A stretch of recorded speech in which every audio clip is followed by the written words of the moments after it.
break us down, searching for light when the world spins round. But in those cracks, the purpose is born, a new way to live when the old is torn.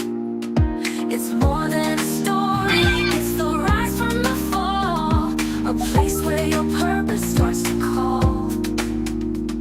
With Dr. Stephenson, wisdom takes flight, turning your pain into hope, into light. Collide with purpose, embrace the change. Every story's got a fire in its flame. Tune in, listen, find your way to take life's hardest hits and turn the page. In the podcast, the truth is found. Collide with purpose, let love abound.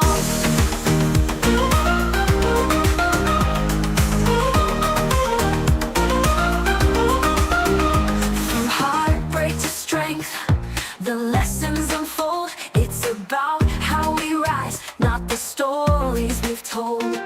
Yes, with their journeys, sharing their light. In every collision, there's power in sight. It's more than a talk, it's the wisdom we gain. Through every struggle, through every pain. With conversations that open the door to purpose, the power, to so much more. Collide with purpose, embrace the change. Every story's got a fire in its flame. Tune in, listen, find your way to take life's hardest hits and turn the page. In the podcast, the truth is found. Collide with purpose, let love abound. So come as you are, with your scars and fears. This is the place where the truth appears. Turn your trials into stepping stones. Find the strength to claim your throne. Collide with purpose, embrace the change. Every story's got a fire in its flame. Tune in, listen, find your way to take life's hardest hits and turn the page. In the podcast, the truth is found. Collide with purpose, let love abound.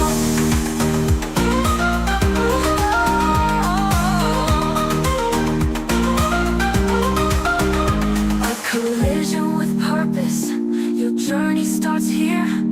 In every conversation, we'll wipe away fear. Find your purpose, let your life ignite. With Dr. Stephenson, you'll find your light.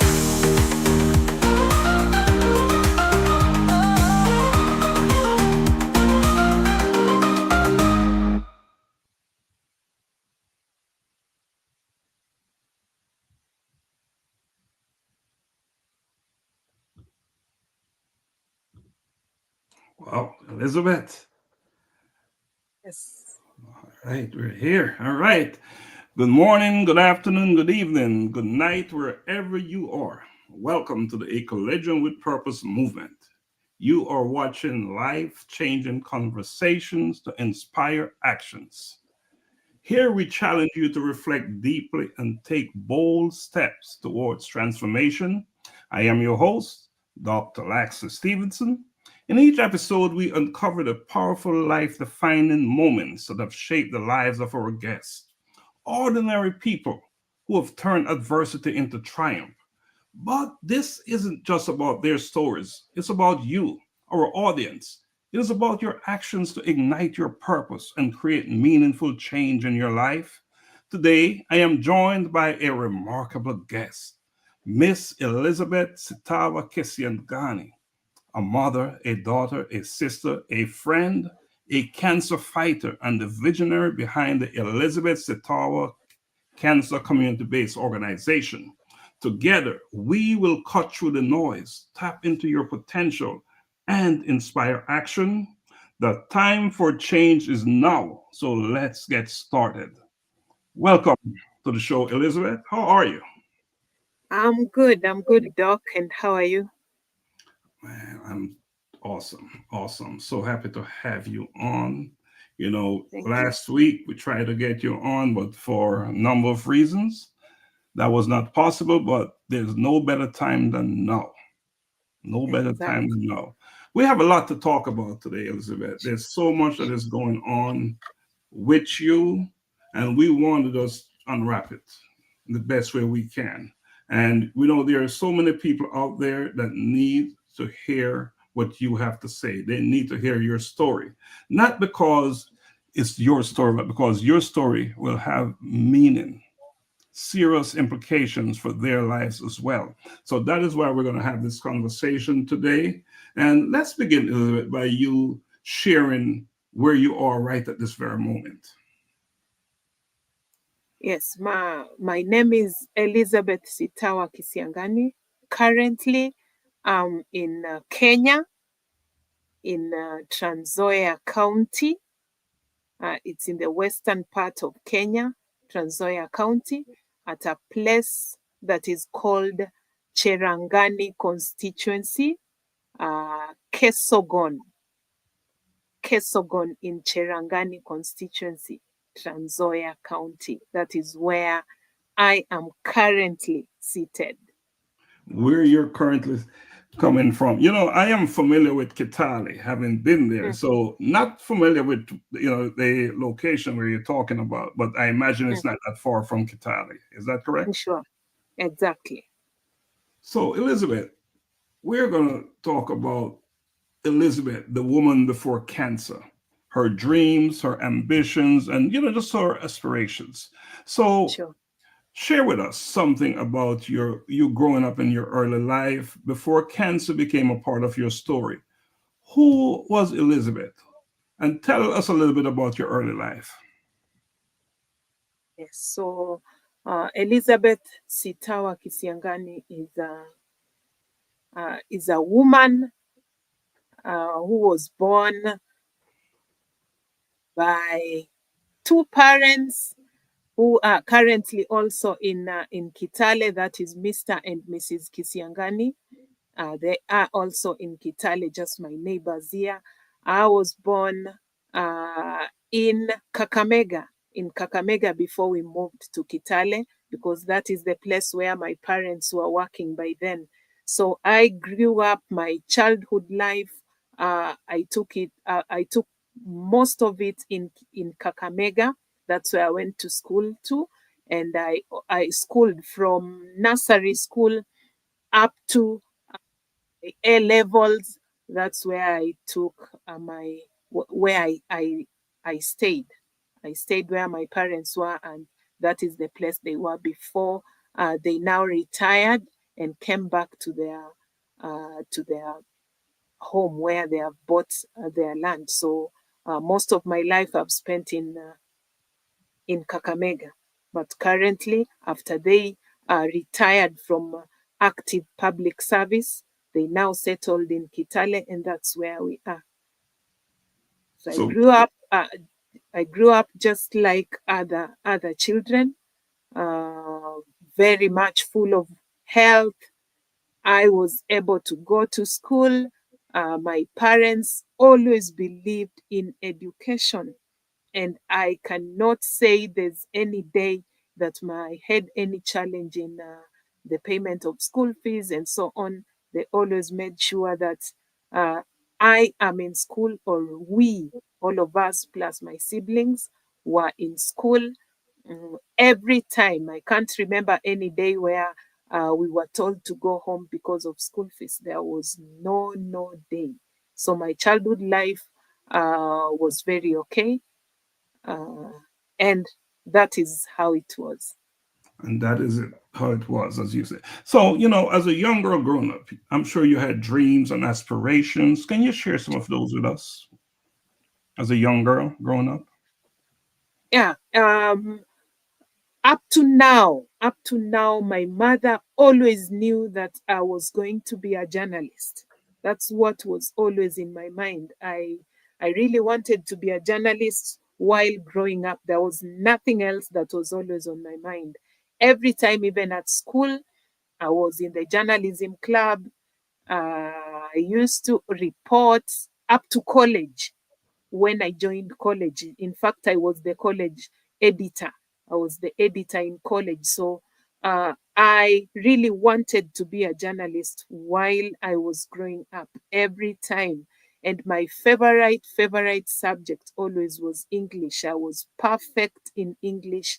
I used to write so well. In fact, I was always used as an example every time.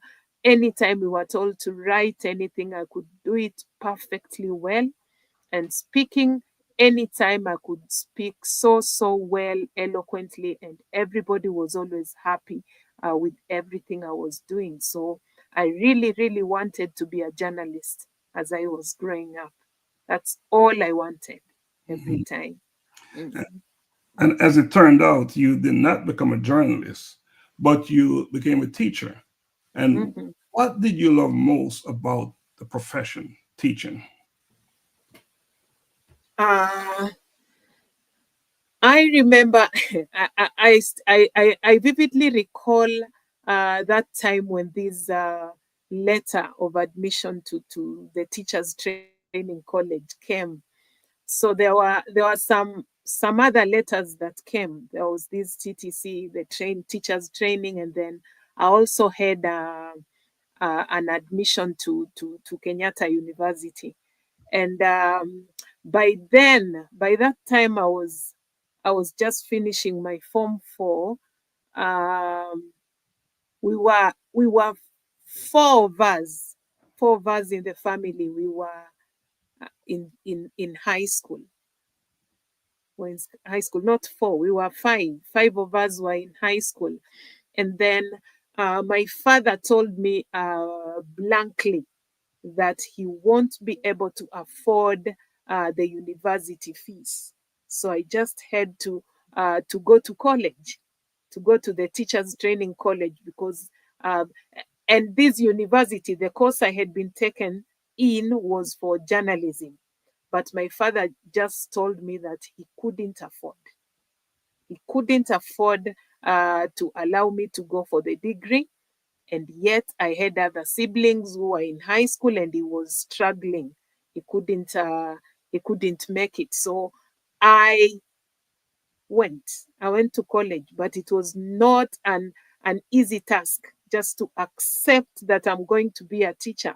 I remember they had to bring some of my relatives to talk to me so that I can accept going to college. They got some relatives to talk to me just to cool down and go to college. So I just had to.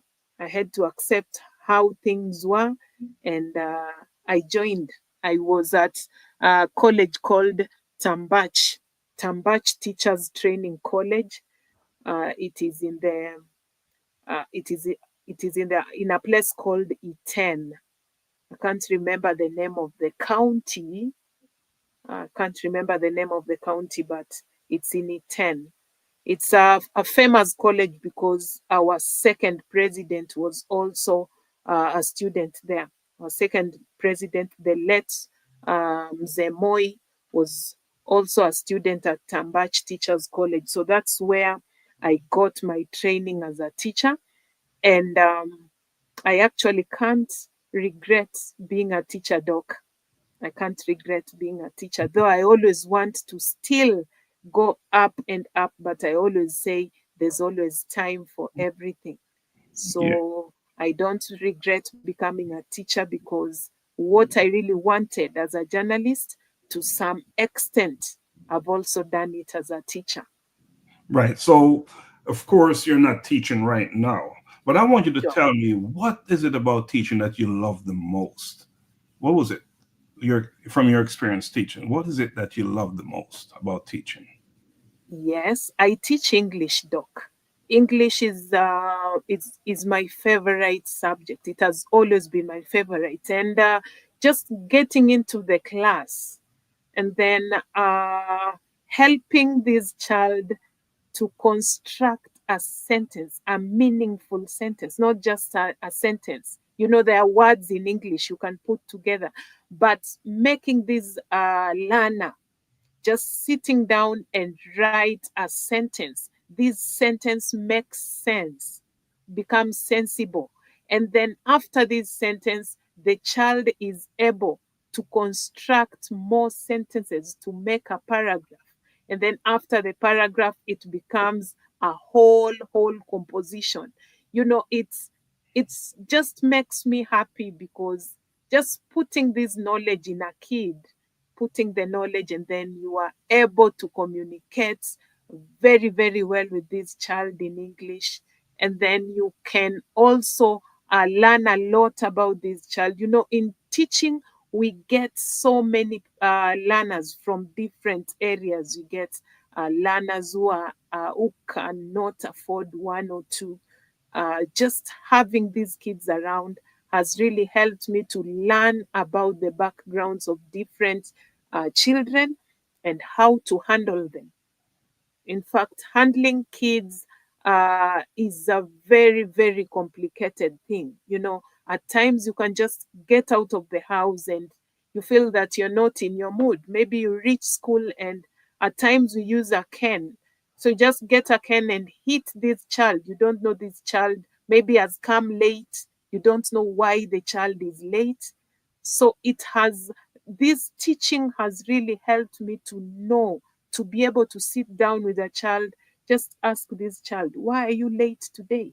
You see, the child will tell you, my mother is not there. I'm the one who woke up, made tea, ensured my younger siblings are okay so that we come. You know, it has really taught me to understand the children and also just embrace everything that the children will tell you. And you can also know these different backgrounds of the children, and then you know how to handle the children. I think teaching has really taught me just being patient Okay, so with everything. patience is one of the things that you learn, and just how to value Sure.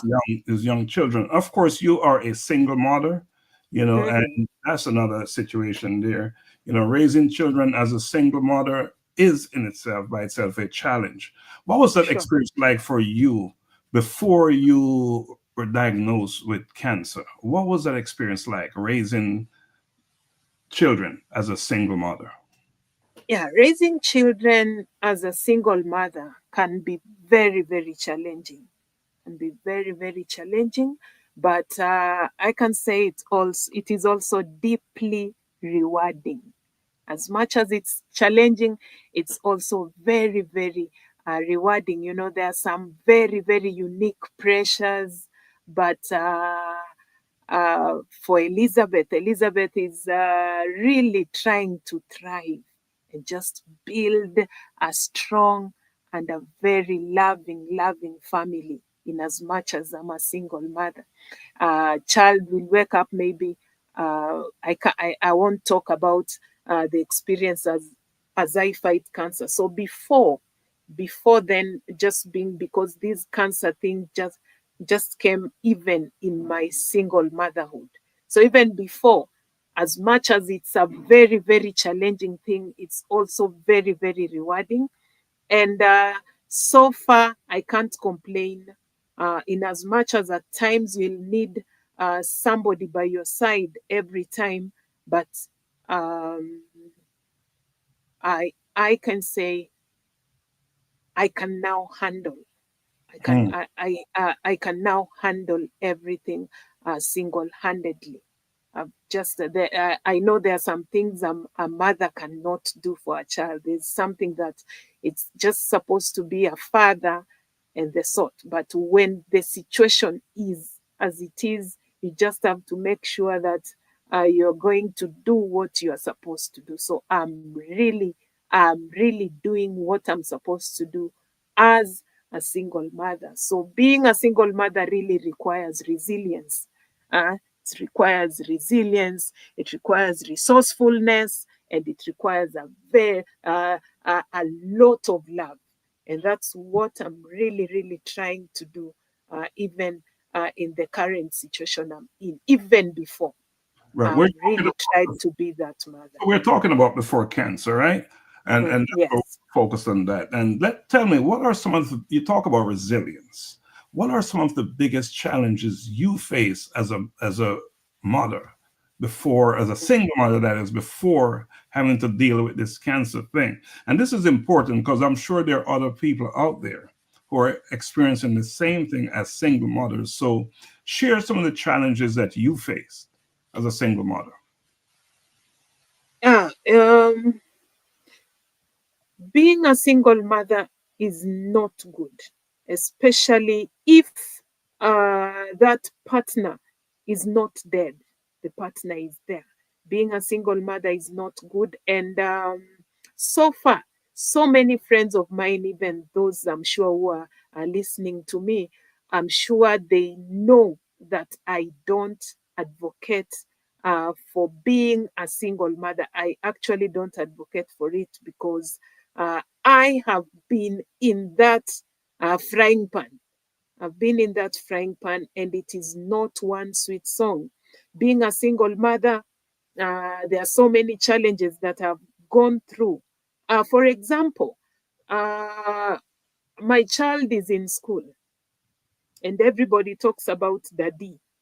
Everybody talks about my father, this, my father, that, my father, this. My father paid school fees. My father bought for me this dress. And here is my girl. You know, girls are always favorites for fathers. So here is my girl. Just, she comes home in the evening and is like, Mom, where's my father? What do you tell such? Yeah, I think right now she's growing, but those days it was not an easy thing. She'll come and ask me, Mom, and at times she even cries. She used to cry, telling me, Mom, I want my father. So you even wonder uh, what you're going to answer. And then being a single mother is also not a very good. It hasn't been a walk in the park for me because here is a situation where you need somebody.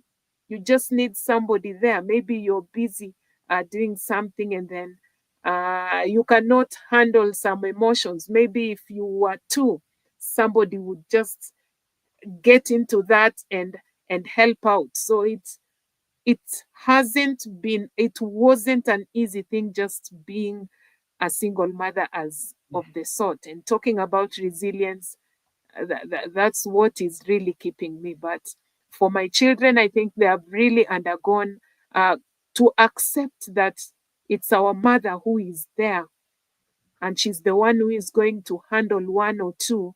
It wasn't an easy thing, though. According to me, uh, to me, uh, to me, my children up to now, they still don't know what really came in for for mom to be alone and for my father to be on the other side. They still I've still not told them what came up, so they actually don't know. They actually don't know anything. They're just very innocent. So I'm just bringing them up in that way, just the way they are, So just that. So they so just know. They just know that they have a father. They just know that life is going on just like that. So so it's not, yeah, it's Elizabeth, not an. what I'm hearing Yeah, from you is that one of the challenge is just having to answer that question, where's my father? That's a big very challenge. tough. It's And a tough one. how you manage that is, I'm not sure how that is working, how they're receiving that, how they're receiving Exactly. it when they ask that question. And I'm sure that being single parent, there's that financial constraint as well that you face. Taking care of two kids by yourself is in itself, by itself, another challenge there.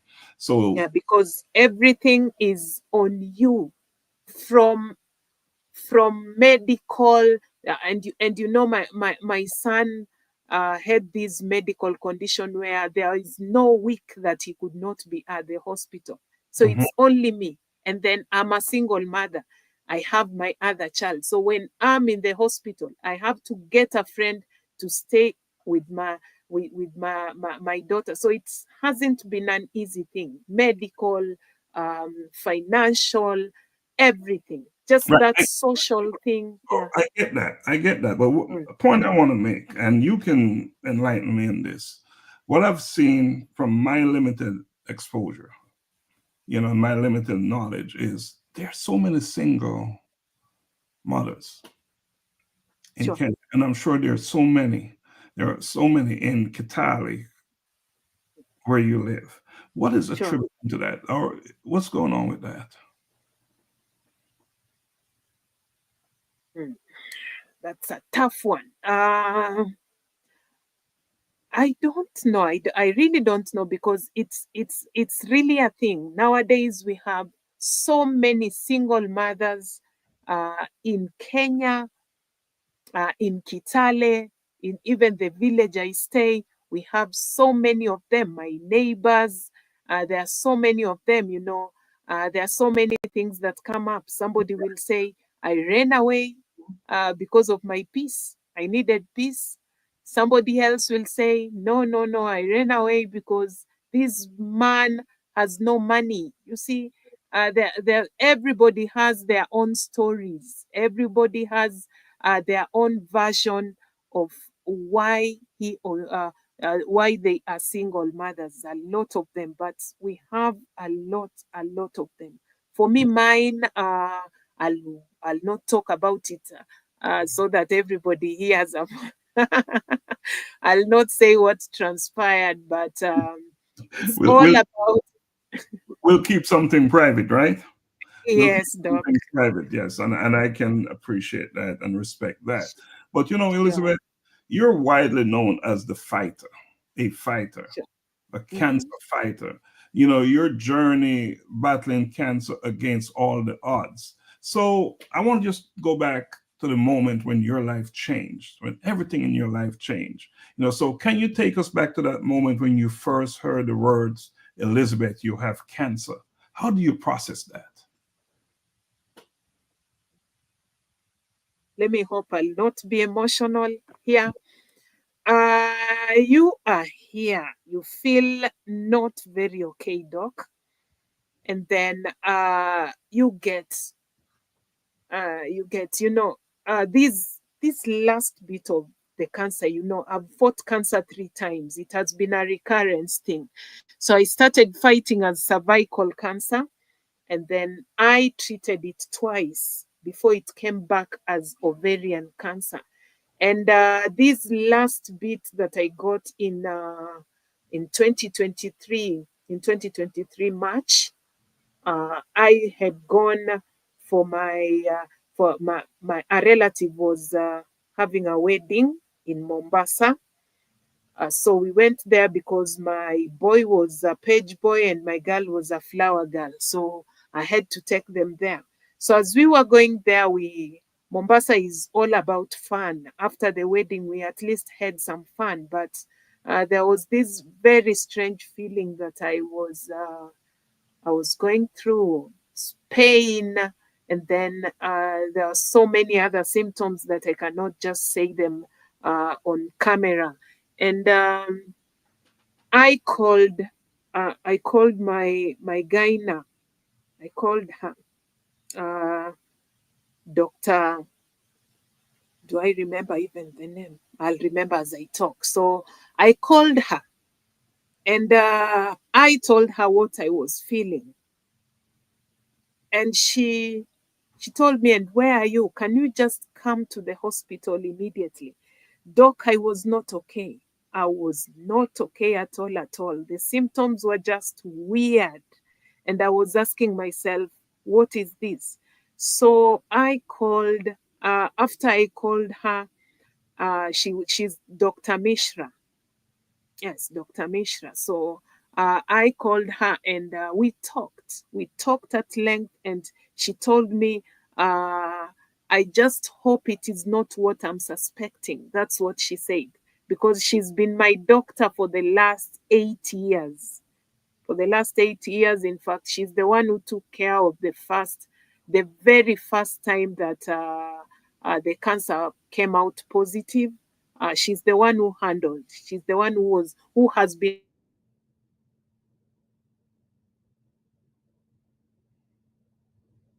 to get another doctor. So after I called her and told her about it, she told me immediately you reach home.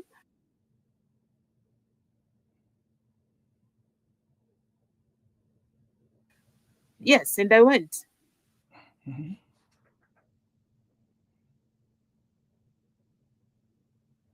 Had a talk with her.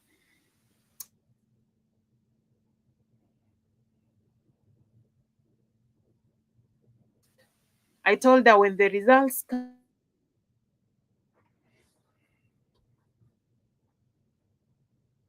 tell me I'm already used to hardship. That's what I told her. Though in the heart I was burning.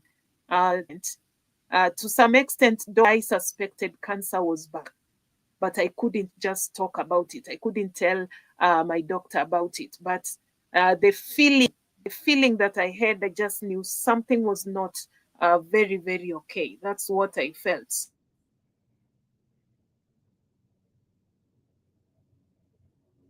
So you have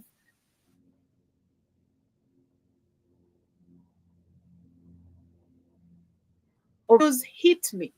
That's Elizabeth, you you have cancer stage 3B. And I was being told one on one, no one, no relative, no friend with me. I was all alone being given that information. Devastating.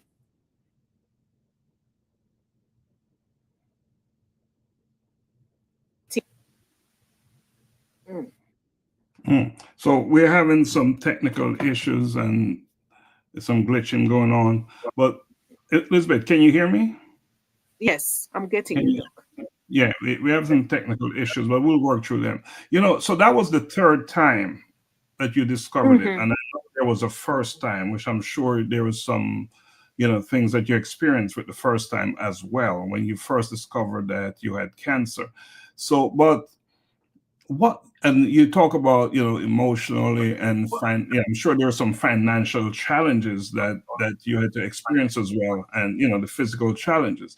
But as a single mother, what was your greatest fear when you received that diagnosis, the first and the third time? What was your greatest fear when you received that diagnosis? My greatest fear, Doc, was I'm going to die. Mm, That one I can just say it. Yeah, I just knew I'm going to die. That's what I knew, Doc. mm. I knew, Elizabeth, now you are going to die. That was all. And that is the stigma as well in where you in Kenya, Going right? to die. Yeah, I'm going If you have cancer, you're going to die. That's what you're hearing all around you, and that's how people are seeing you.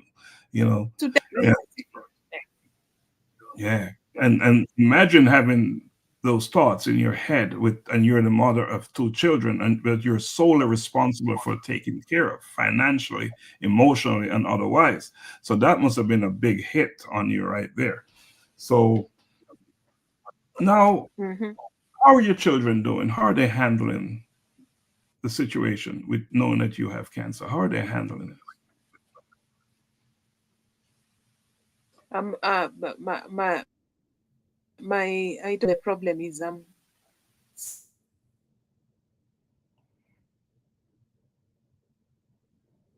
still,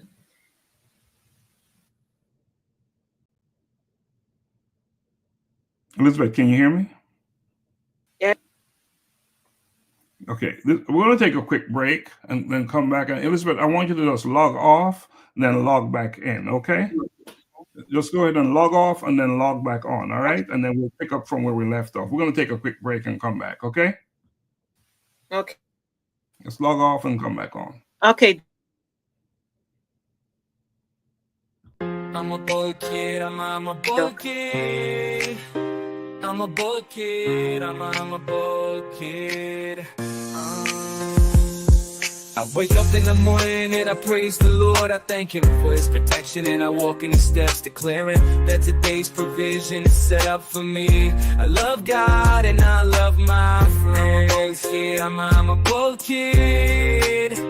I'm a bold kid. I'm a bold kid. I put on my armor and I read His word, blessing come out of my mouth. Cause I know to whom I belong, I am bold for Christ. Holy Spirit dwelling within me, carrying His presence wherever He sends me. I'm a bold kid, I'm a bold kid. I'm a bold kid, I'm a bold kid. Loving others as He told me to pray for healing, miracles to see, knowing my identity in Christ, He is in me. I am a bold kid, He loves me, standing firm on His word, proclaiming everything I heard, not afraid because He is with me. Be bold.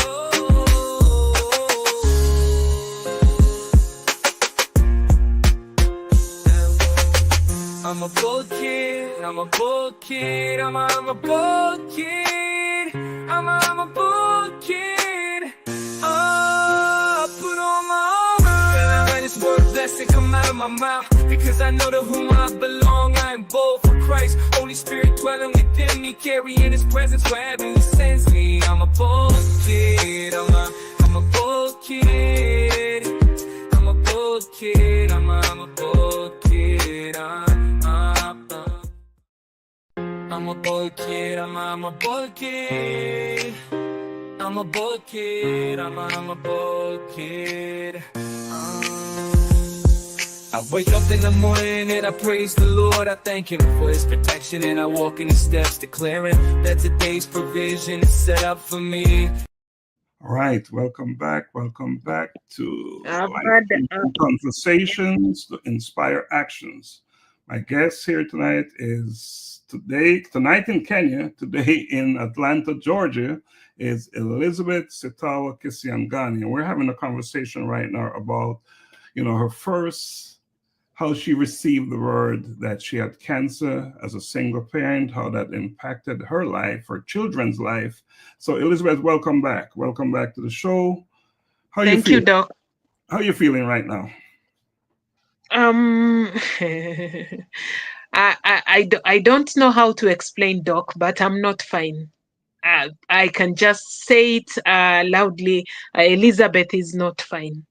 Elizabeth is not fine.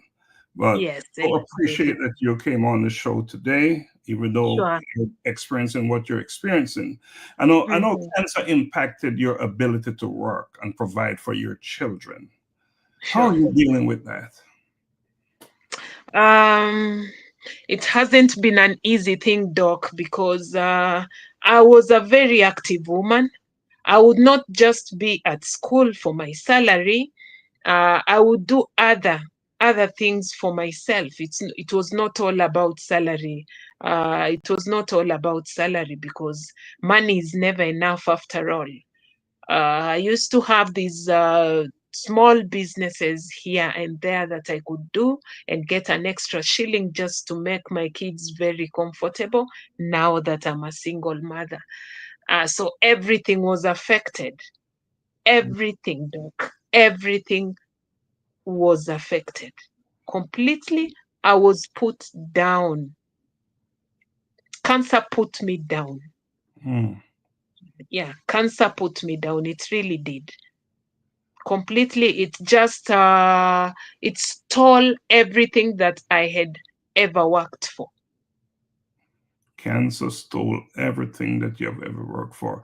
I know there were times that you had to make a choice, make a decision between taking care of your children with your limited financial resources and seeking medical treatment.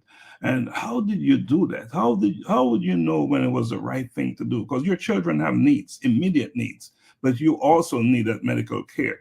So how was that? How did you deal with that? I had to cut some things that we used to do. It went to the extent of even just making sure we don't eat what we used to eat. It affected from the food in the house. Like we had to stop getting milk. so that we get black tea. So that 10 shillings that we use for tea, we can put it for something else. So I really cut on the expenditure in the house. I just cut everything. I had to get a cheaper house. Uh, I had to stop buying stuff. There's a time you'll just pass by and see something very good and get it. So you go, you want to buy it, and then you remember you need some medication. You are supposed to travel to Eldoret to get that medication. So I just had to cut off so many things. At times the children will tell me, Mom, we want this and that. And I would just tell them that no, I don't have money. The good thing is I have very understanding kids. So I just had to tell them the truth. Just had to tell them. I think I'll also tell you how my children have taken it now that their mama is fighting cancer. Yeah, I just had to tell them the truth that there are so many things you're not now going to get because mama is sick and needs a lot of. And in fact, I could even at times take that money, the money spent in hospital, and I've just been given that the receipts after paying the money. So I show them, tell them, see, mom has used 180,000 for treatment. Mom has used 50,000, has used 5,000. So you can see you cannot have milk tea because of this and that. And they had to understand. So I really cut down on so many things, Doc, so that I can make ends meet. So it's been sacrifices all around with you, with your children. And I know it must be, you've had to tell your children when they ask, where is my father? You've had to deal with that question. Now you're also dealing with, why can't I have these things that I used to have?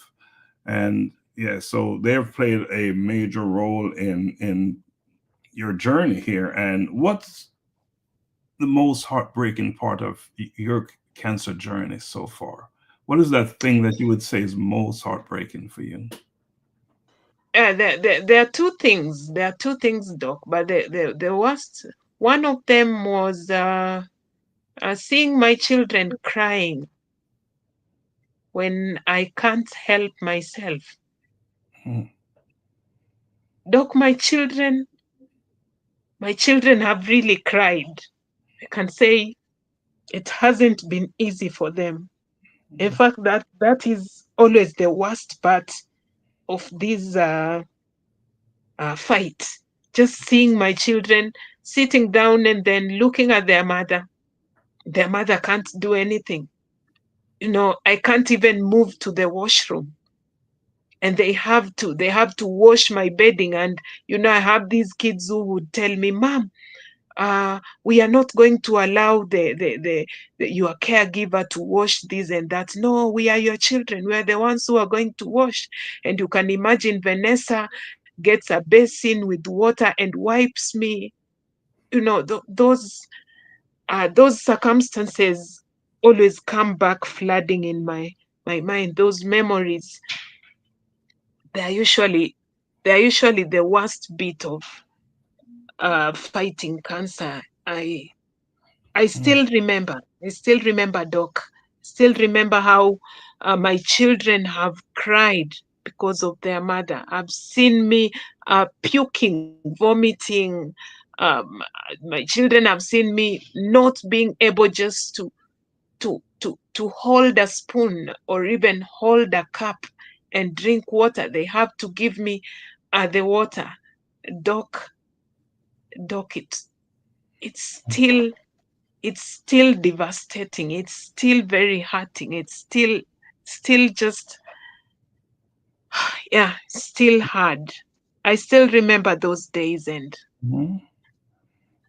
And your children they're in school right now. In fact, you saw them today. You saw them yeah. today. They're attending Mm, boarding school, which mm, I'm sure there's a bittersweet thing there, that they don't have to deal with it day to day. watching you go through what you go through. And but there's also the part of them not being there because they're your top supporter, right? They're there with you. So how do you deal with being alone? And while you're alone, what is it that keep you moving forward? Um, being alone is not good, Doc. And this is one of those days, I've now made the pillow my partner. See, the pillow is the one. The pillow knows the tears that I shed every day. I always say, it's like I always wash my pillowcases every day because they're always full of tears, full of tears every time. And when the kids are away, when the kids are away, that's what it is. It's a hard thing, Doc. It's a Mm, hard thing because these kids are always there for me, especially emotionally. I can count, if I can count people who have been emotionally there, number one in the list up to 10 will be my children. I'll count my children 10 times before I get to any other person because these babies have been there for mama every time. So uh the body will always work on what the mind believes. So what does the mind, so at times you just cry because you're all alone. And mm, at times, my caregiver is deaf. So when the kids are there, you see, when my children are there, they'll always come to check on me. And then this is a person whom I'll always have to get her to show some sign to talk. And at times, with this situation, a person fighting cancer, at times you just want to be quiet. You don't mm, want to do anything, you don't want to talk, you don't want to see people, you don't want to do anything. So at times you just get frustrated. You are mm, really frustrated. You want something but you don't want to talk, you just want somebody to bring it for you. So you get, at times you get so frustrated that you just decide to go silent and keep quiet, and just do your thing, maybe just sleep. There's a time I stayed in the house 3 days without eating because I was mentally frustrated and I don't want to talk, and the person taking care of me cannot talk. I've had two came to take care of me, but they were not just up to what I expected, and I had to change. So this one works very, very well for me. But there are times when you just need to be silent. You just don't want anything, and you're all alone. My kids are the only ones who know what mama wants. They're mm, the only ones. They are. mm. They Silence, are. silence, quietness is so important. And sometimes you just want to be by yourself. Mm-hmm. Yes. Mm-hmm. And you Mm-hmm. know, I've heard this so many times when a person is ill, sick, and people will say, I don't know what to say to them. I don't know what to say. How would you prefer people to approach you? Doc, I've once told you that I always I don't want sympathy. Mm, I always want me to tell somebody about what I've fought. And you always read my stories on Facebook. I always just remember what has happened or what is happening and just put it down. And people are always encouraged by what I write. Now, I always don't want somebody to remind me that I'm fighting cancer. mm, I don't like it. And I always don't like it when somebody will get my child and start asking my child about me. So mhm, there's something I always want. I always want me to be the one telling you, Doc, um, you remember this cancer can do this and this to you, and don't come asking me, how did you get? It really irritates. How did you know? How? You know, it now makes you to go back and start explaining to this person, and those situations, the circumstances that led you to being diagnosed with cancer are never good. So you start explaining to this person, this is what was happening. I started feeling this, my stomach, my what and what, my what and what, you know. It's not good. And then you just get people, there's somebody who wanted me dead. The way she was talking about me was Mm. not just good, and the person is just a neighbor. So you can imagine meeting such a person. Now will you talk to such a person? So you even create enemies during your fight. So I always don't want somebody to come. I'm this person who talks a lot, but depends with the person. You can come and we just keep quiet. You can come and we give those cock and bull stories up and down. You can come and we talk about everything. You know me, Doc. We talk about everything. So I always just want to talk about everything away from cancer. Everything, Away from cancer. everything away from cancer. Sure. And I'm sure when there's a need and you feel like you want to share, you will share it with those visiting you and those reaching out to you. Because I know you Exactly. appreciate everyone who's out there to support and just give you that helping, caring hands. So let's talk a little bit about community and support that you receive. You have received emotional, financial support from friends, and there are some people who really show up for you. And if show up for you where that is concerned, if you want to share and big up those people, you feel free to do so if you want to do that, Mhm, because they mhm, have played an important role in your mhm. fight against cancer. Sure. Mhm. Mm, mm. So it hasn't been an easy thing, because I remember after diagnosis, I was so stressed that I went silent. I wasn't even, I couldn't talk to anybody, Doc. I couldn't. I went completely silent. I deactivated my Facebook account. A few people noticed it and tried to reach out. I told a few people about what I was going through, and others I couldn't. And immediately, people knew about what I was going through. The world exploded. The world exploded, Doc. Everybody wanted to see Elizabeth up and back. That's all that everybody wanted. The much I know, everybody wanted me up and about.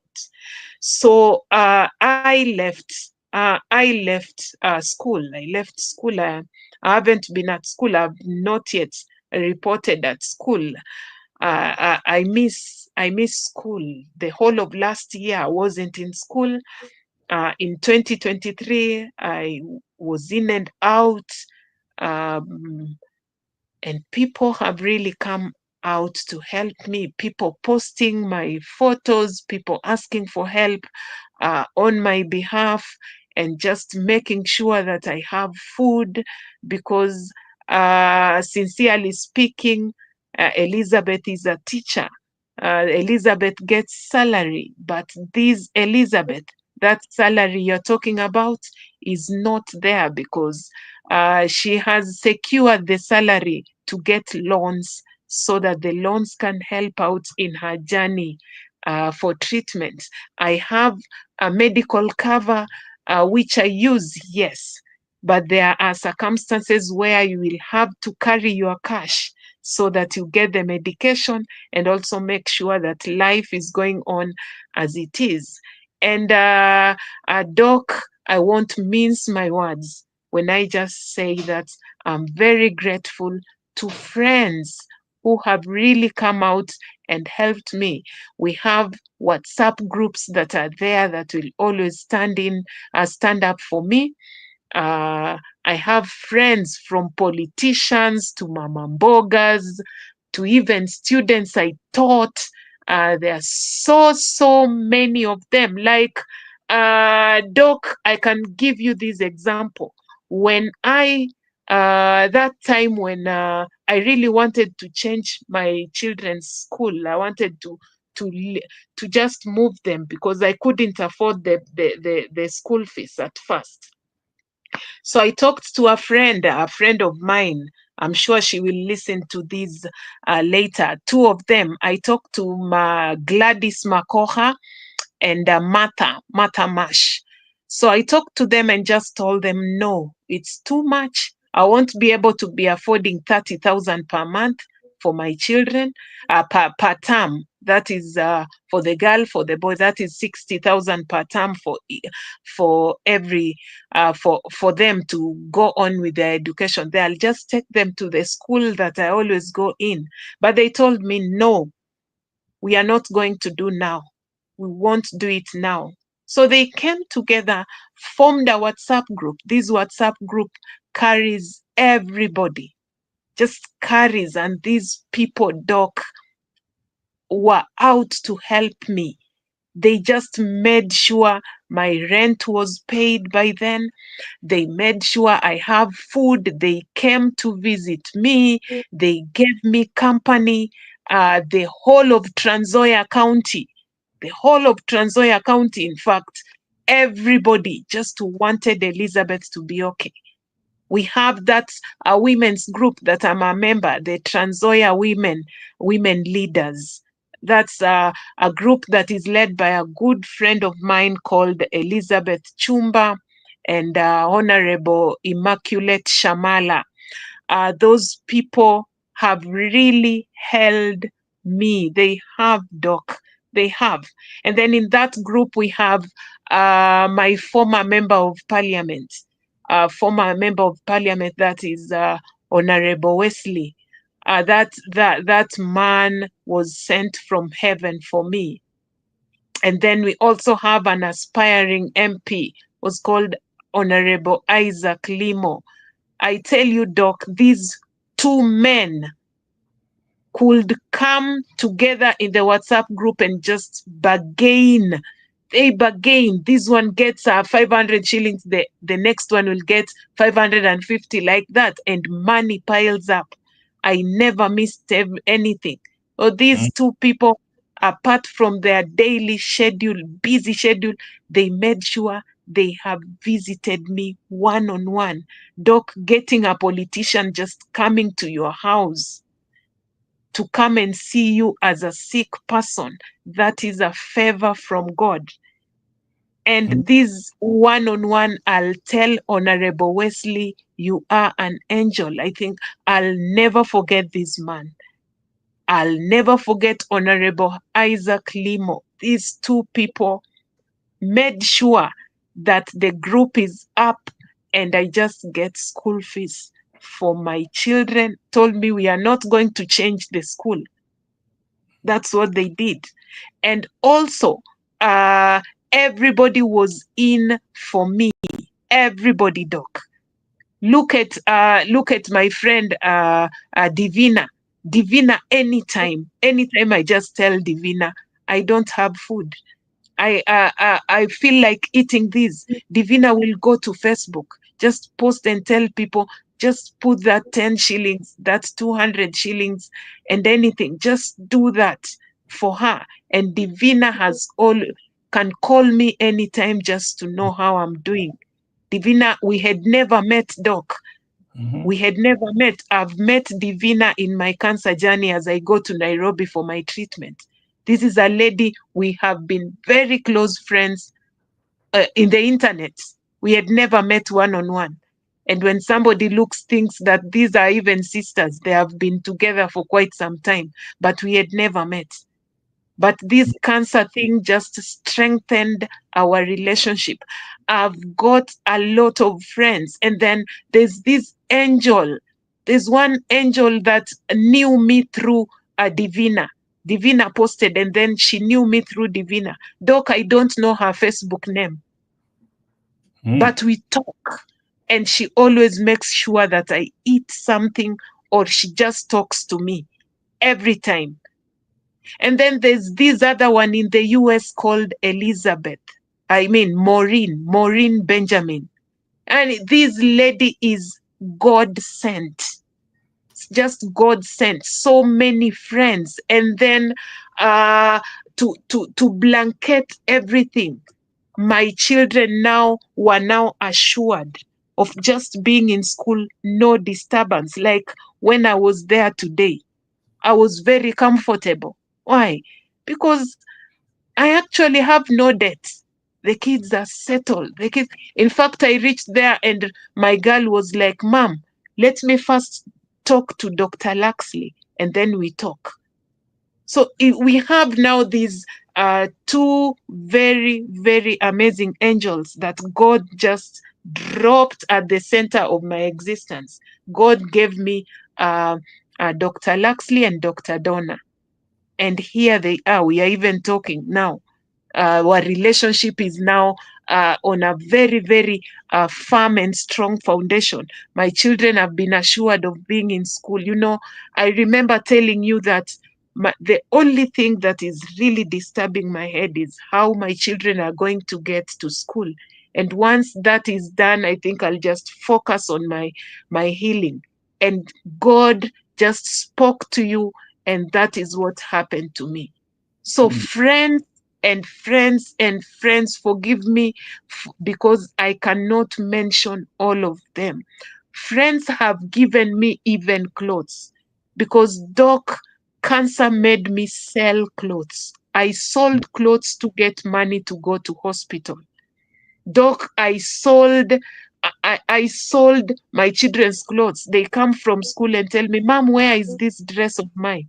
I sold it at 100 shillings. Why? Because I wanted to eat a piece of meat and I had no money. So I just have to get it. It has not been a walk in the park, Doc. Mm. uh, it has not been a walk in the park, but my friends have been there for me, and I actually have nothing to tell me. Even the cancer fighters, those we are fighting cancer with, in fact, they have been my strong pillar, like Luokido, Kevin. Kevin is an angel. I have Joy fighting breast cancer. I have Lucy. Lucy is fighting cervical cancer. Then we have Sylvia. Sylvia is also fighting breast cancer. I have Hazel from Mombasa fighting cancer. We are quite a number in that doc. Even when we come to Facebook and ask for help, when I get an extra 20 shillings, I'll always share with my fellow cancer fighters because I know where the shoe pinches. I Mm. really know how tough it is to be a cancer patient. I Yeah, really know. So I like that all word. friends. You Mm, talk about where the shoe pinches. Just want to say one thing, Elizabeth. Clearly your community, politicians, friends, strangers, they have come to support you in a big, mm, big time way. You said something that God brought us to you. mhm. I believe God brought you to us Thank you, because through Doc. you, through you, we have found purpose. Sure. My question to you though is, I see Mm. that you're getting a lot of support, and you have named a number of cancer fighters. Are they getting the same kind of support that you're getting? I won't say, Doc, for me, I always say that I got God's favor. I got God's favor, and then people had known me even before I started fighting cancer. They saw me as a very vibrant lady, a lady who would post. Everybody was always in love with my two babies. So anytime I posted those days, every time I posted, I was full of health. I was this big lady. And anytime we were out, we would take photos and I just post them. And everybody would say, You have lovely babies. And when cancer struck, everybody would just say, just heal this mama for the sake of the children. Every time. In fact, that's what people still talk up to now. So I always look at it as in these two children of mine are the ones who gave me that favor that I get from other people for help. Because, Doc, I can tell you, the favor of God just descended on me anytime I ask for help. There's a time I wanted to sell my television, and it was news just went went the spread like a burning bush. Everybody was like, now what will the children watch? There's a time I couldn't do anything. The hospital down here wanted around 15,000. I pay. So everybody came out. I got even an extra amount that helped me for a very, very long time. So I always say that I am a fighter like the others, but I always say that I got more favor from God because I actually don't beg a lot. I just sit here, and then you get somebody just from nowhere sending you 100 shillings to help you somewhere and just tells you, just buy a fruit and the sort. So it's God's favor, Doc. Not everybody gets the help I get. Not God, everybody. God's favor indeed. But one thing I've noticed about you, you share that favor with others, and you're Mhm. very good at doing that. About a year ago, we had a conversation. You, me, we had a conversation, and you said you wanted to do something on a broader scale where cancer is concerned. You said, I remember you saying, Doc, I want to make a difference. It's- Mm. yes, I'm fighting cancer, but I have to do more, And hence the birth of the Elizabeth Sitawa Cancer Community Based Organization. And it's all about you wanting to turn your pain into purpose. Sure. You turn Mm. your pain into purpose. So, Mm. despite your personal struggles, you consistently choose to help others. Now, what inspired you to start the Elizabeth Sitawa Cancer Community Based Organization? What inspired you to start that?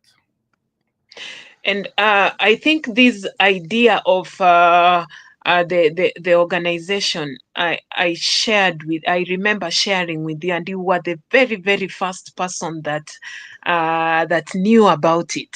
And it had died down. I think when I celebrate the birth of this organization, I think you are the you are you will always be at the top, because you really made it happen. You really made it happen. You really pushed through so that it comes into being. Were it not for you, I would still be talking about it. So, Doc, I am a cancer fighter, and it hasn't been a walk. It hasn't, let me not use a walk in the park. It hasn't been one sweet song, because the stigma that cancer patients go through, personally, the stigma I have gone through is not something even to talk publicly. I think people will just one day read when my book is out. They'll read about it. There's a lot to put in the book, not just to talk. So I remember how quite a number of people, stigma starts with yourself. Mm. Stigmatization starts within you, because I'll get out of the house, I'm not confident. I'll just go out, and then I am walking. Somebody looks at me. Yes, I know this person is looking at me, but I'll not, in my mind, all I'll say is, this person is looking at me because I have cancer, or I don't have hair, or anything like that. It's already stigma in me. You just feel it that somebody is looking at you, or something like that, and maybe just this person is on his own. So the stigma part really made me think of starting an organization that is just going to tell people that having cancer is not the end of the world. Because the very first time, the third time that the doctor told me you still have cancer, all I thought was Elizabeth is going to die. Elizabeth is no more. That's all I thought. I remember telling my sister Mercy that I know I'm not going to live. And this is what you're going to do. Just make sure my children are in school. I was even torn between who is going to be my next of kin. It's really tore me. I think I'll give you information about that next of kin doc out of camera. It wasn't a very good thing for me getting my next of kin. I really thought about this thing because I knew I am going to die. Mm. And what I really wanted in this organization is just to uproot that very stubborn root of stigmatization in the society. I tell you, whatever we are going through, whatever I always read from cancer patients, the way these people talk about. There's one who was telling me the other day that somebody just, a small child, so an old lady who is fighting breast cancer, and a small child just told her off and stop in Swahili, but the way she put it, stop looking at me. You want to give me your cancer. Do you want me to to have your cancer? Your cancer, when somebody tells you you are cancer, do we own cancer? I don't own cancer, so you're not supposed to tell me you are cancer. So this stigma thing, because I've already gone through it, I know how bad it is. Stigmatization, because I got it even from my family. This stigma. That's why I had to go silent. I even took a very long time to now get very close to my family members, family, both nuclear and extended. I really took time before I got into that because I just felt something. It wasn't a good thing, but the stigma for cancer patients is rampant, and we really have to uproot that thing. And that's what our organization is going to do. We are going to make sure that we talk to people and we follow up these cancer patients and just know if they're taking medication and if they're following what the doctor is telling them so that they can beat cancer, because cancer is not all about the hospital. Cancer, it's only 25% that will be the hospital thing, but 75% is all about your attitude. If you are ready to fight, you are going to make it. But if you're not ready, you go to the hospital, you will die. Mm. So we really want to talk to these people, both caregivers, the fighters, the thrivers, and everybody else, because we don't know about tomorrow. You don't know how. You don't know when it can strike. We don't know. So we are just supposed to be informed, and we are supposed to know that any person who is fighting cancer is not just going to die. This person will fight like the way Elizabeth is doing, and the person is going to beat cancer. So the main thing about the organization is all about uprooting stigma. And then also in this organization, I really want us to make sure that these cancer fighters have a medical cover, however small, however little it's going to help. But this medical cover will really help out. We have cancer patients who have never gone to the hospital. I know of one who just died of breast cancer, a very close friend of mine, before cancer descended on me. She died of it. We went and buried her, and it still pains me up to now because she never went to the hospital at all. Mm. She Not- never went to the hospital and she died. no care, no medical care at all, and Exactly. she died. So Elizabeth, I know Hmm. Dr. Donna Thompson is watching, and I know she's playing a big role, an instrumental role in the foundation. She's one of the patrons. What do you want to say to her? Do you want to say she's watching? Do you want to say anything to her? Dr. Donna Elizabeth loves you. Dr. Donna, I love you very, very much. And thank you for being a sister to me. Thank you, Donna. And words can never be enough. Words can never be enough. Getting that time for me, always, anytime. Just going, anytime I tell you I'm not okay, you always wear that shoe and make sure that everything is going on well. Donna, Donna, I just thank God that I found you. You are God sent. You are an angel to me and my children, and we love you very much. All I pray for you is that God may give you that strength, and you should be very strong because on the 6th, as you travel to Kenya, the hug you'll receive from me is not just a hug. I think it will be an award-winning hug. So you can imagine how tight it's going to be. I'm really waiting for you, my dear. Really waiting for Don't you. squeeze her too hard now. Don't. Donna, I love you. Donna, you're just nice. You're just nice. Donna, I love you. How do Mm. they do? Yes, Donna, lots of love from Kenya.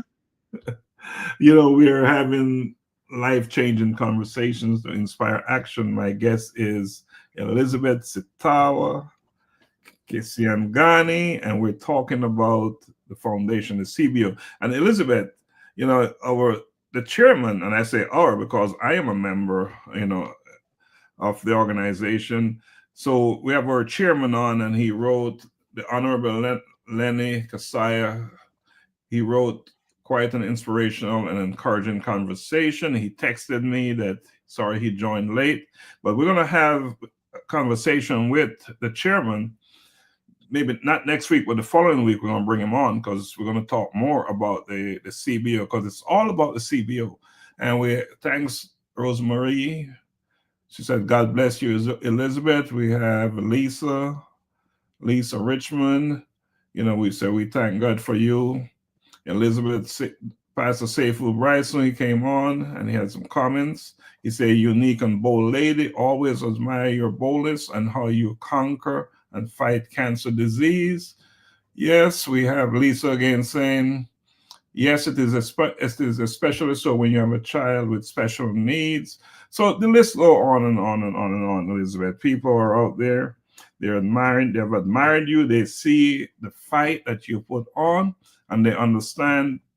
I don't know if they really, unless you're going through what you're going through, it's hard to know and understand. Sure. But That's one thing is for certain, they're there with you.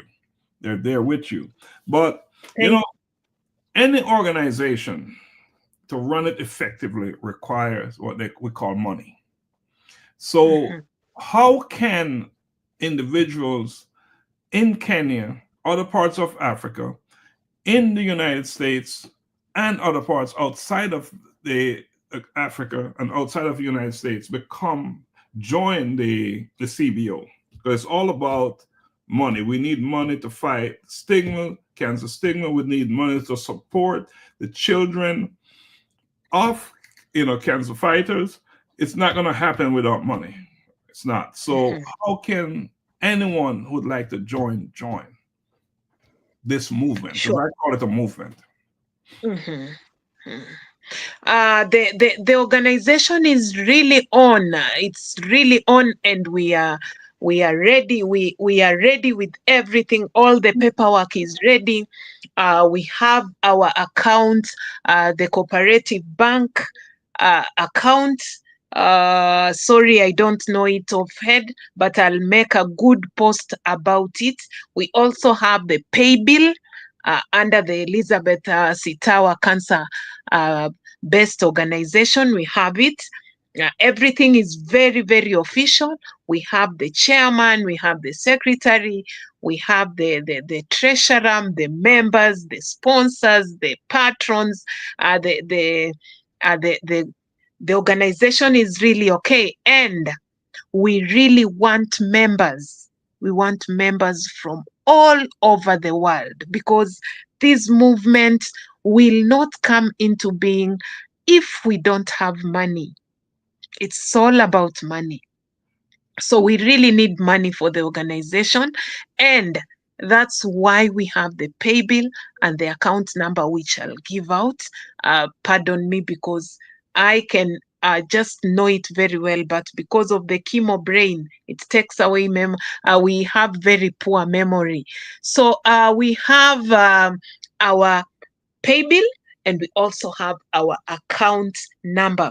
For the people in the diaspora, like my good friend Dr. Laxley, we also have a way in which you can contribute to the organization.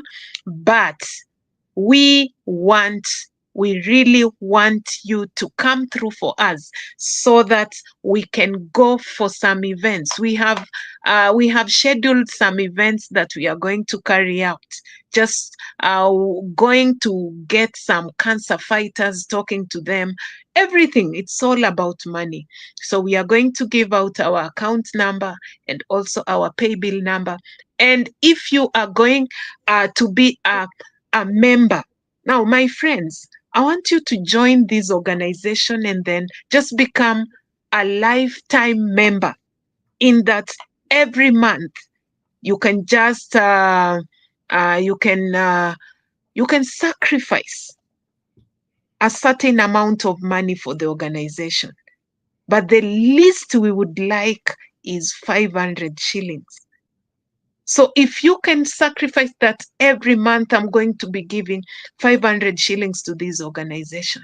We are forming a group. I'll do it tomorrow.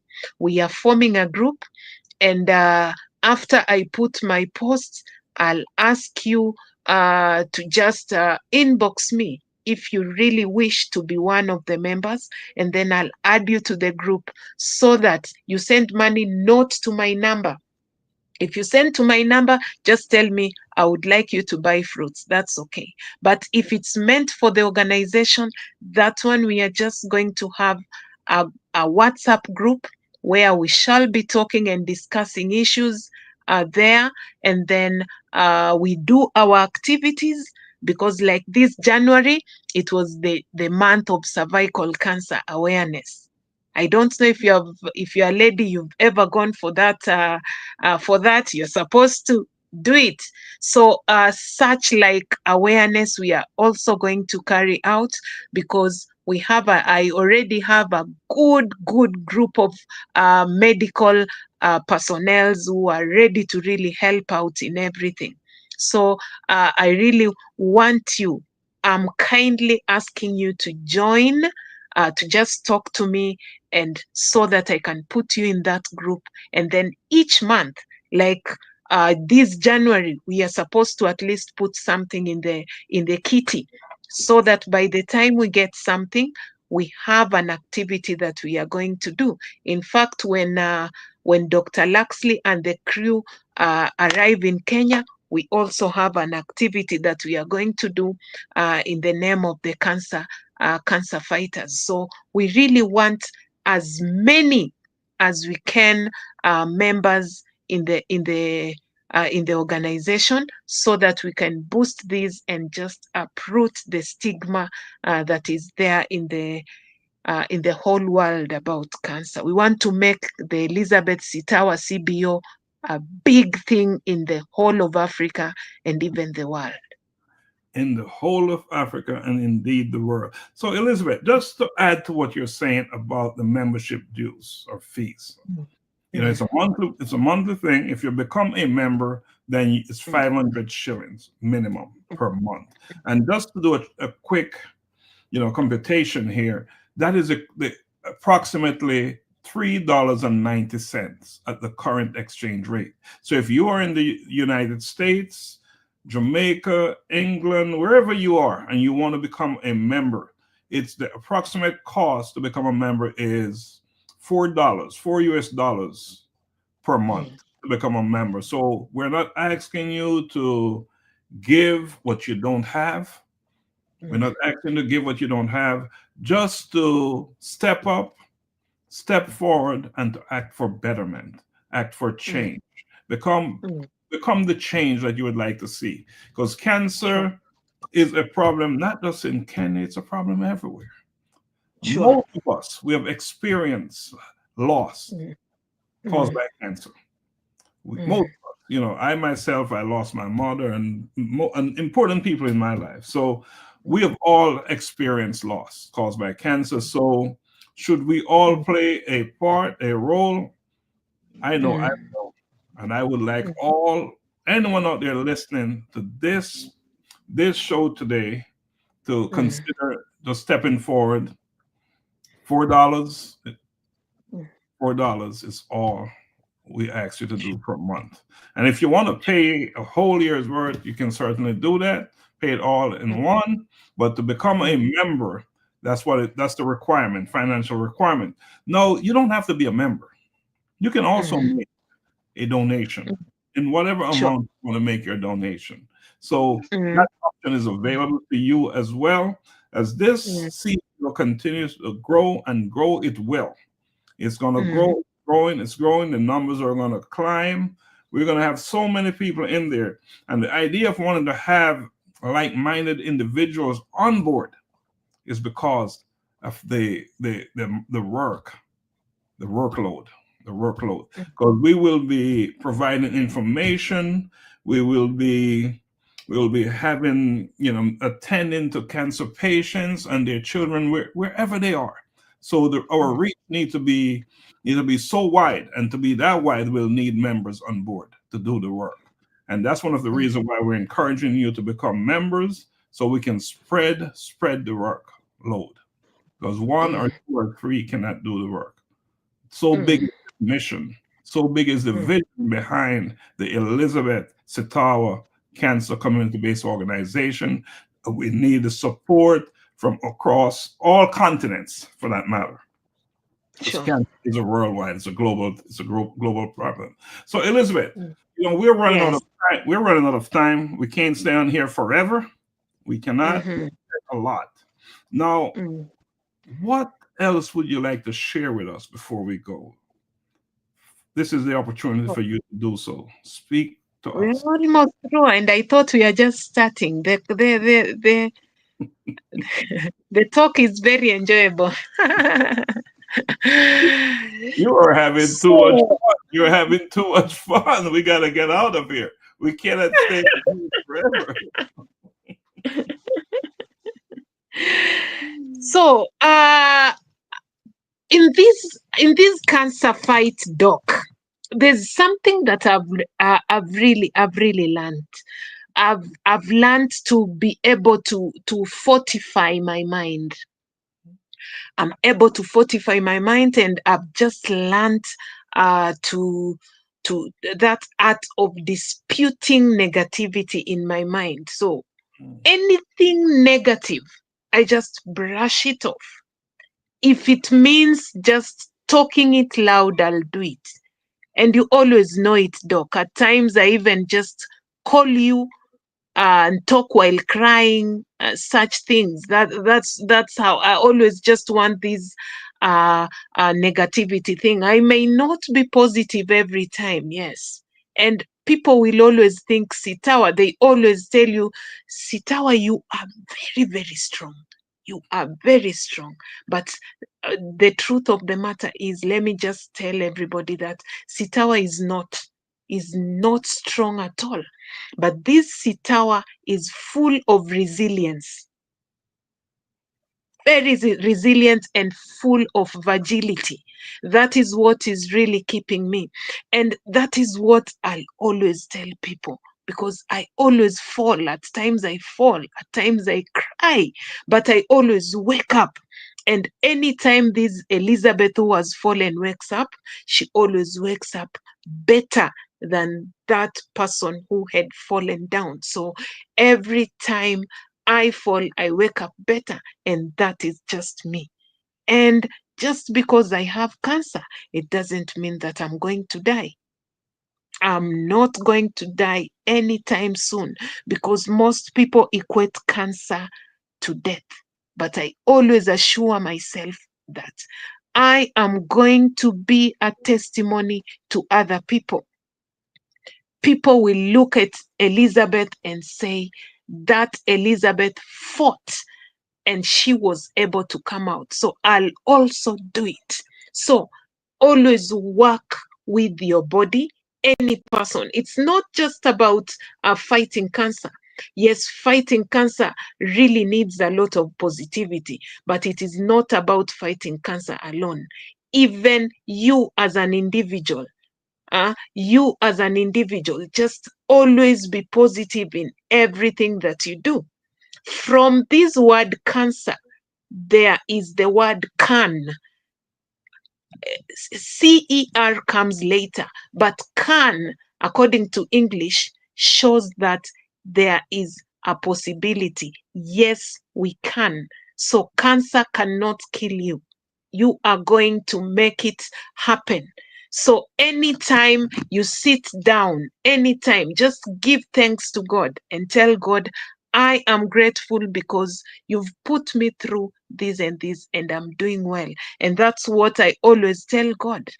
I just remember the times that I've been down, the times that I've been crying, but you've always come through in a mighty way. So I always tell God, thank you. I'll never forget what you're doing to me. So let's learn to be positive. Let's learn to be hopeful.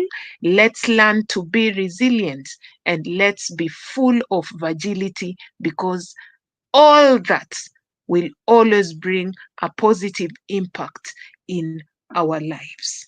So you don't really have to die from cancer, do you? You don't. There are so many other causes of death. Cancer is one of them, but you don't have to die because of cancer, because cancer is not a death sentence.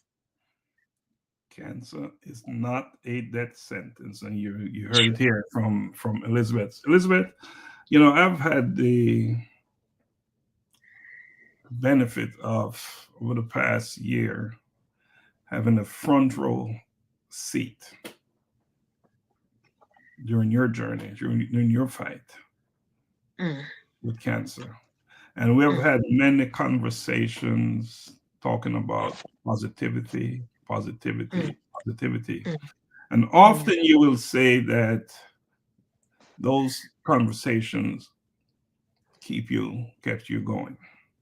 But I want to Sure. also share with you that your positivity is keeping a lot of people out there going. Thank Not just people fighting cancer, but mm, your story is a source of support for people, with other illnesses, people without illnesses, people who are struggling from, whether it is emotional, physical, whatever ailments they have, mental. Your story is sure. not just about cancer. It's Mm, about humanity. It's about life. It's mm, about resilience, courage.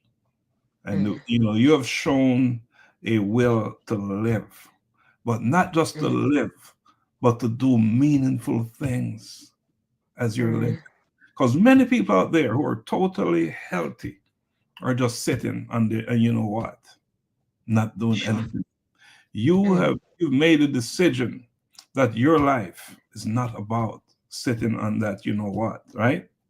You know what I'm mm, talking about. It's about yeah. getting up, standing up, and doing the work that you're called to do. It's about Mm, living your purpose in a mm, full way. And Elizabeth, mm, you are doing that. You have done that. We're mm, looking forward to coming to Kenya in June of this year We're looking forward to coming to Kenya. We're looking forward to continuing the work with you in person. In person. You know, the A Collision with Purpose team will be there. We'll be bringing what 12 of us are coming, and we're coming there to continue the work. All right, that you have started there. So I just want to say to you, let me read a couple more comments before I say it. We have my good friend Caricia Brown. She said, yes, she is a strong person. And, you know, actually my sister is on there, Paulette Thompson, say, Elizabeth, God's continued blessings. So there's so many people who are out there who are with you. And interestingly, people, you know, we're talking about people from all over the world who are with you. Sure. So you're moving mountains. Mm-hmm. You are. Your work, you're building a legacy that will serve so many more. They will serve people you don't even know.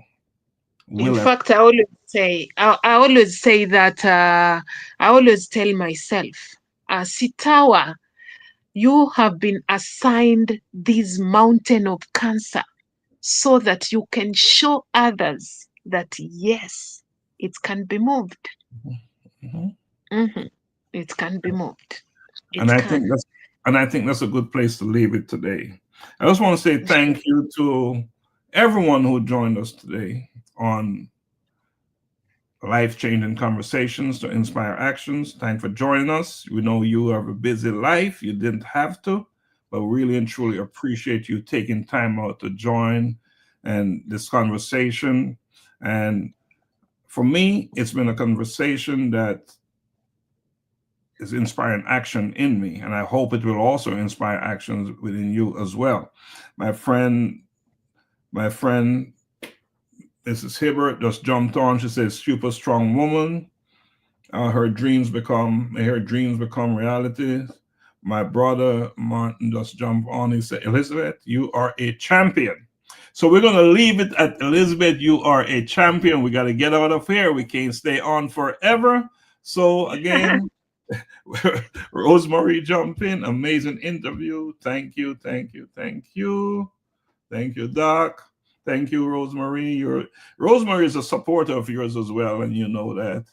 Well, sure. Thank you so much, Rosemary. Thank you. Looking forward to June. Let me hope you will be in Kenya also.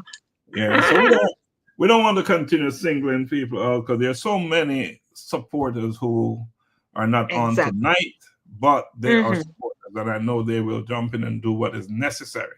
Because this is not about you. This is not about you, and you've never made it about you. It's about everybody else. It's about everybody. Absolutely. So, but we got to get going. We got to jump out of here. So, until next time on Life-Changing Conversations to Inspire Actions, we're going to go. So, you all have a wonderful, wonderful week, weekend, and life. All right. Blessings always. I'm a bold kid, I'm a bold kid. I'm a bold kid, I'm a bold kid. I wake up in the morning and I praise the Lord. I thank Him for His protection, and I walk in the steps declaring that today's provision is set up for me. I love God and I love my friends. I'm a bold kid. I'm a bold kid. I'm a bold kid. I put on my armor and I read His word. Blessing come out of my mouth, 'cause I know to whom I belong. I am bold for Christ.